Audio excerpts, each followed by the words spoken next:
আমরা দেখি ভগবান কি করছেন, ব্রহ্মাকে দিয়ে এই জগৎ সৃষ্টি করিয়েছেন। এবার এখানে দেখা যায় ব্রহ্মা যে জগৎ সৃষ্টি করলেন, ব্রহ্মার অনাদিরাদির গোবিন্দ সর্ব কারণের কারণম, তিনি ইচ্ছা করলেন যে একহম বহুশ্যাম, আমি এক থেকে বহু হব, আনন্দ বিস্তার করব, আমি নিজে আনন্দ আস্বাদন করব আর জগৎ জীবকে আমার আনন্দ ছড়িয়ে দিব। দেখেন, আমার পরম পিতা যদি আনন্দময় হন, তিনি কি সচ্চিদানন্দময়, সব জীব আনন্দময়।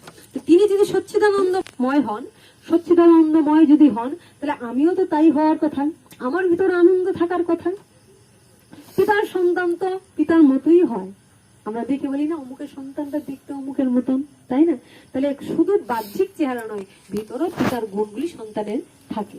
তাহলে আমি কি করে হবে? আমি তো হারিয়ে ফেলেছি, ভুলে ফেলেছি। তো যাই হোক, আমরা এই মায়ার জগতে এসে দুঃখ জর্জরিত হয়ে আমরা ভগবানকে বলে দুঃখ পাচ্ছি।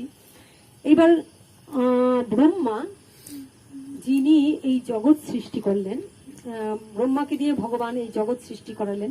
ব্রহ্মাকে কি করলেন? ভগবান তার নাভি পদ্ম থেকে সৃষ্টি করলেন।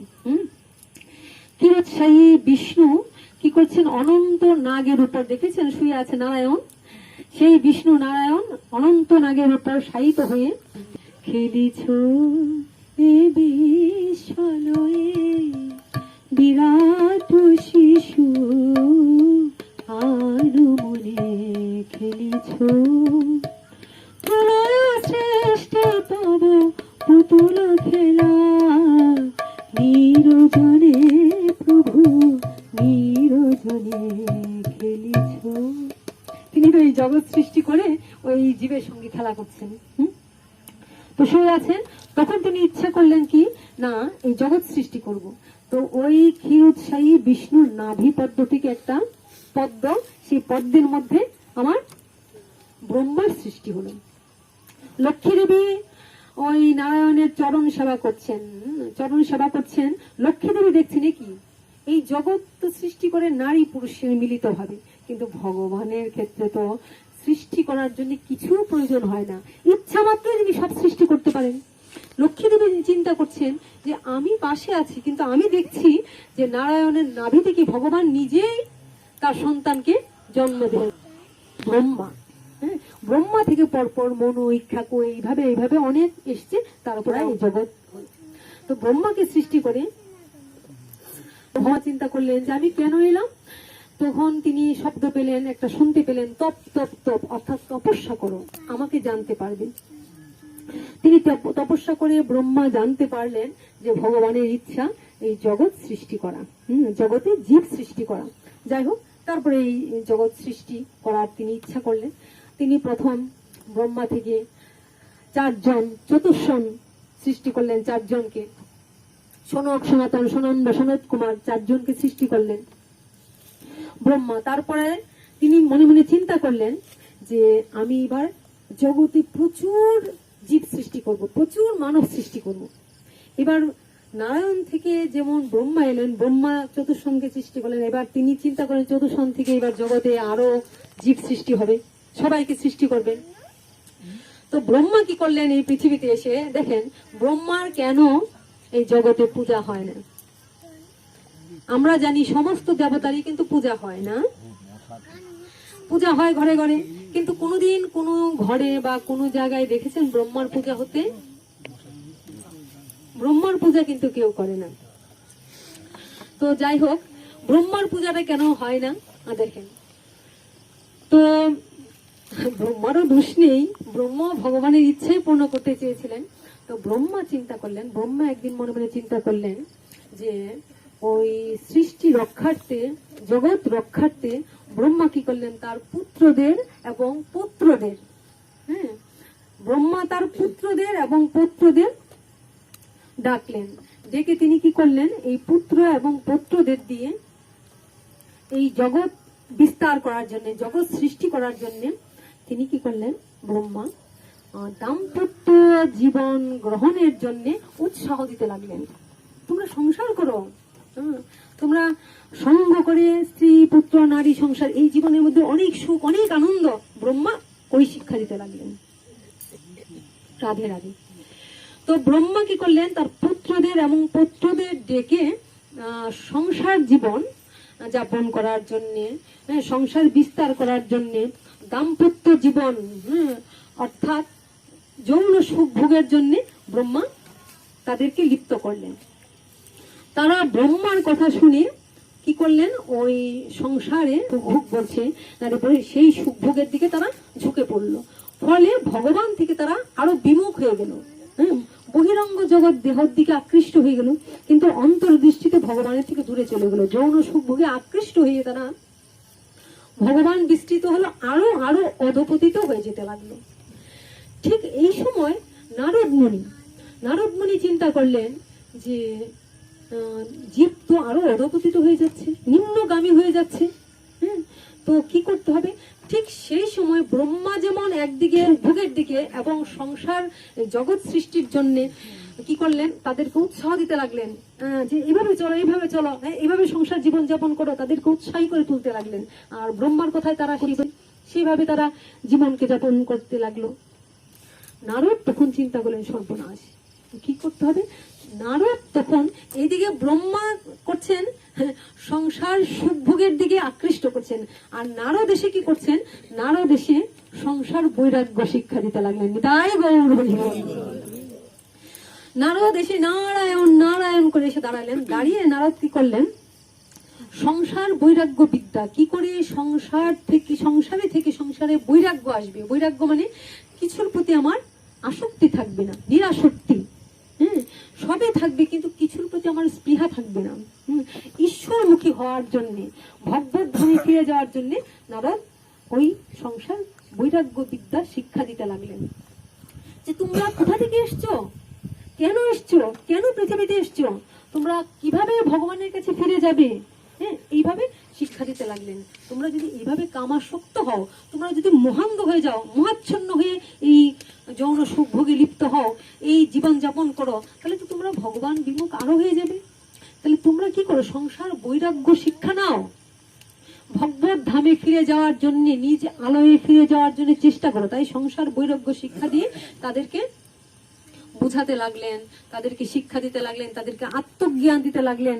তুমি কে, কোথা থেকে এসছো, কার সঙ্গে যুক্ত ছিলে, কোথায় ছিলে, আবার কোথায় যাবে, এইগুলি যখন নারদ মুনি বোঝাতে লাগলেন, শিক্ষা দিতে লাগলেন, ফলে দেখা গেল যে ব্রহ্মার কথা যারা মেনেছিল তারা প্রত্যেকে তো বলতো সত্যি, তো এটাই তো সত্যি, আমরা তো ভোগে আসক্ত হয়ে আমরা তো ভুল করছি, আমরা তো আরো দুঃখ ভোগ করছি।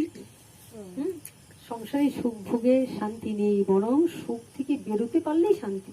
তখন তারা চিন্তা করলো, হ্যাঁ আমরা তো ভুল করছি, সত্যি আমরা তো ভগবানকে বিস্মৃত হয়ে গেছি। তাই এইবার কি করলেন, প্রত্যেকেই কি করলো, ব্রহ্মার কথাকে অগ্রাহ্য করলেন, ব্রহ্মার কথাকে মানলেন না, ব্রহ্মার কথাকে অবজ্ঞা করে অগ্রাহ্য করে সবাই কি করলো, ওই নারদ মুনির প্রতি ঝুঁকে গেল। তাই নারদের কথা মতো নারদের দিকে সবাই ঝুঁকে পড়লো। আর নারদের দিকে ঝুঁকে এবার প্রত্যেকেই নাম গুণগান, হরি কীর্তন, হরিনাম, ভগবত কথা, ভগবানের কথা, সংসার বৈরাগ্য বিদ্যা অর্জন করে তারা কি করতে লাগলেন, তারা আত্মানন্দে বিভোর হলেন এবং তারা বলছে ব্রহ্মচর্য ব্রত পালন করতে লাগলেন। তারা সংসার না করে ব্রহ্মচর্য ব্রত করতে লাগলেন। যে ব্রহ্মচর্য ব্রত করে তারা প্রস্তুত হতে লাগলেন যে আমাদের ভগবত ধাম, আমাদের নিজ আলয়ে আমরা ফিরে যাব। ওইটা দেখতে পেয়ে ব্রহ্মা ছুটে এলেন। ব্রহ্মা ছুটে এসে নারদকে ডেকে বললেন যে হ্যাঁ তোমার এত বড় সাহস। নারদকে ডেকে ব্রহ্মা কি বলছেন যে তোমার এত বড় সাহস, আমার মতো পিতা আমি কে তুমি জানো? আমি প্রজাপতি ব্রহ্মা, আমি স্বয়ং ভগবানের নাভিপদ্ম থেকে সৃষ্টি হয়েছি। আমি ভগবত মানে ব্রহ্মাই প্রথম কিন্তু ভগবানের মুখ থেকে এই ব্রহ্ম জ্ঞান পেয়েছিলেন। ব্রহ্মা থেকে আজকে যে আমরা এই জ্ঞান পাচ্ছি, আস্তে আস্তে পরম্পরায় কিন্তু আমরা পাচ্ছি। ব্রহ্মা নারদকে দিলেন। নারদ তো তারই সন্তান, যেহেতু ব্রহ্মা জগৎ পিতা, প্রজাপতি ব্রহ্মা। তাহলে ব্রহ্মা খেপে এসে বলছেন, হ্যাঁ তোমার এত বড় সাহস, আমার মতো পিতা। ব্রহ্মা তো সাধারণ কথা না, ব্রহ্মা যিনি ব্রহ্ম জ্ঞান পেয়েছেন, ভগবানের মুখ থেকে যিনি স্বয়ং সরাসরি ভগবানের মুখ থেকে ব্রহ্ম জ্ঞান পেয়েছেন, সেই পিতা আমার মতো পিতাকে তুমি অবজ্ঞা করছো, আমার মতো পিতাকে তুমি অগ্রাহ্য অমান্য করছো, তোমার এত বড় সাহস। তো আমার মতো পিতাকে যে তুমি অবজ্ঞা করছো, অবহেলা করছো, অমান্য করছো, আমার বিরুদ্ধে আমার সন্তানগুলিকে তুমি এভাবে নিয়ে নিচ্ছ, আমি তোমাকে অভিশাপ দিচ্ছি। আমি তোমাকে কি অভিশাপ দিচ্ছি? না, আমি তোমাকে অভিশাপ দিচ্ছি, তুমি কখনো স্বস্তিতে থাকতে পারবে না, তোমাকে কেবল ছুটে বেড়াতে হবে। নারদ কি করেন? দেখি যন্ত্রে ঘুরে এখান থেকে এখানে, এখান থেকে, কিন্তু নারদ কিন্তু সব মঙ্গল করেন, ভালো কথাই বলেন। নারদ কিন্তু দুষ্টমি করে কারো ঝগড়া বাঁধান না। আমরা বলি ঝগড়া বাঁধান, কিন্তু আদৌ ঝগড়া বাঁধান না। তিনি কিন্তু আনন্দটাকে আরো আনন্দ করে তুলেন, সংবাদ দেন। আমরা ভুল কথা বলি যে নারদ ঝগড়া বাঁধায়, ঝগড়া না, সংবাদটা, সুসংবাদটা পৌঁছে দেন, গোপন রাখেন না। তো নারদের কাজ হলো কৃষ্ণ গুণগান করা, কৃষ্ণ মহিমা প্রচার করা। তো এইদিকে কি করলেন? নারদকে বললেন যে আমি তোমাকে অভিশাপ দিচ্ছি, তুমি কখনো এক জায়গায় স্থির হয়ে থাকতে পারবে না, তুমি কখনো স্বস্তি পাবে না, তুমি প্রতিনিয়ত খালি চঞ্চল হয়ে তুমি ছুটে বেড়াবে। ভক্তরাও তো স্থির থাকতে পারে না, আজকে এখানে ভক্তরা, কালকে ওখানে, কালকে ওখানে, তাদেরকে তো হরি কথা এইভাবেই ছুটতে হয়। এটা না ব্রহ্মারই অভিশাপ। বলে তুমি কোথাও স্বস্তি পাবে না, এক জায়গায় স্থির হয়ে শান্তি হয়ে বসতে পারবে না, তুমি প্রতিনিয়ত ওরকম ছুটে বেড়াবে চতুর্দিকে। তো নারদ কি করলেন?